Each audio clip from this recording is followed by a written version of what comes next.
You know that feeling when you're looking right at something, but you're not really seeing it? It's like there's a whole other layer to reality that's just out of reach. Well, today we're going to dive into some ancient wisdom that says that's exactly what's happening. And it all starts with a pretty mind-bending question about the world we think we know. And here's the big one. Is the reality you see every day actually real? Or, and this is the crazy part, are we all looking at the world through some kind of distorted lens without even realizing it? All right, so here's the plan. We're going to talk about why we miss so much, what these reality-distorting glasses are, how this all messes with our relationships, and then, the best part, the secret to finally seeing what's been right in front of you the whole time. So, let's jump in.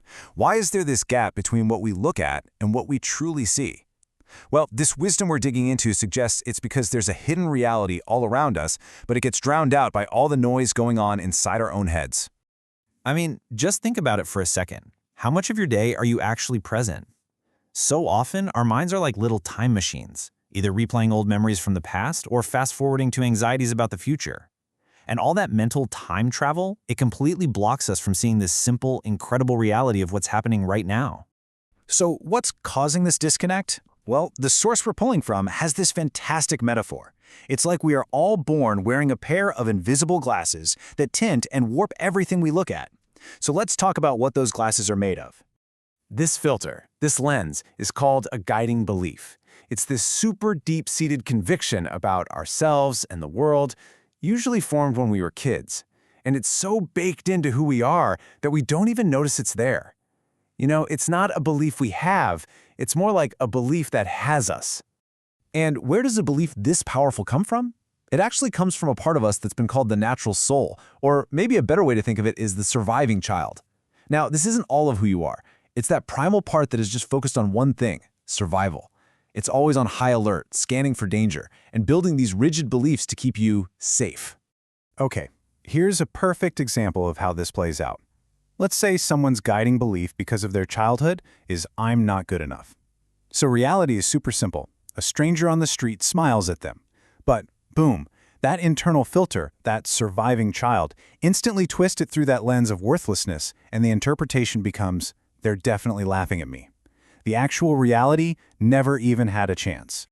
Now, if these filters can distort a simple smile from a stranger, just imagine what they do to our most important relationships. This is where this whole idea gets really personal and honestly pretty profound.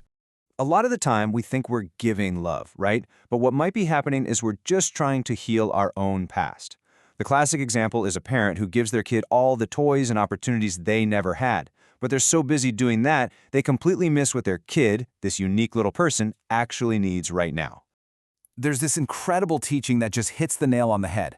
A father is upset because he gave his son everything, all the stuff he craved as a kid, but his son is still acting out. And the insight he gets is just, wow, you gave him everything you didn't have. Give him everything he needs. See the difference? The father wasn't really seeing his son. He was seeing a second chance to fix his own past. So the whole point is this. To truly love another person means you have to really see them. And to see them, you've got to be willing to take off your own glasses, to set your own story, your own needs, your own baggage aside for a minute, and just be with them exactly as they are. Okay, I know what you might be thinking. This sounds incredibly hard, maybe even impossible.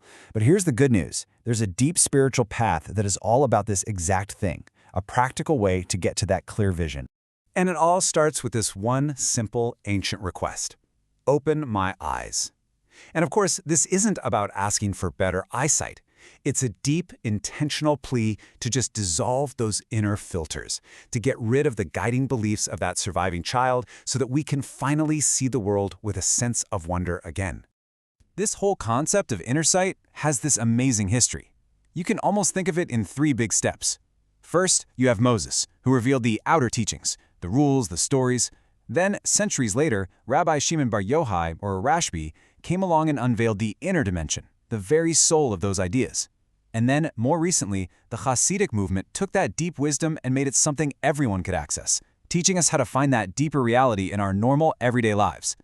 So this inner Torah, that's the big secret Rashbi shared. It's basically the practice of looking at the physical world, a cup of coffee, a conversation with a friend, your own hands, and seeing the divine, spiritual energy that makes it all happen. That's what it really means to open your eyes. But listen, this isn't just some ancient mystical history lesson. This is about a fundamental shift that you and I can make in our own lives, starting today. And this, for me, is the most freeing part of the whole idea. To get this clear sight, you don't need to learn a new skill or gain some secret knowledge. It's not about adding anything. It's about taking away the junk that's covering up the wonder that is already here. Everything you're looking for is already in front of you. So how do we actually do this? Well, we start by realizing I am not that scared surviving child part of me. We can learn to just watch our filters, our beliefs come and go without judging them. We can try to see the world like a little kid does, fresh, open, not analyzing, just experiencing. And more than anything, we can just practice being right here, right now. The reality, with all of its beauty and love and divinity, it's not something you have to earn or find someday in the future. It's not something you lost a long time ago. It's all right here. We just need to open our eyes.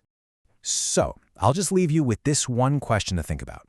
If you could take off your glasses just for a second and really look around, what do you think you'd see?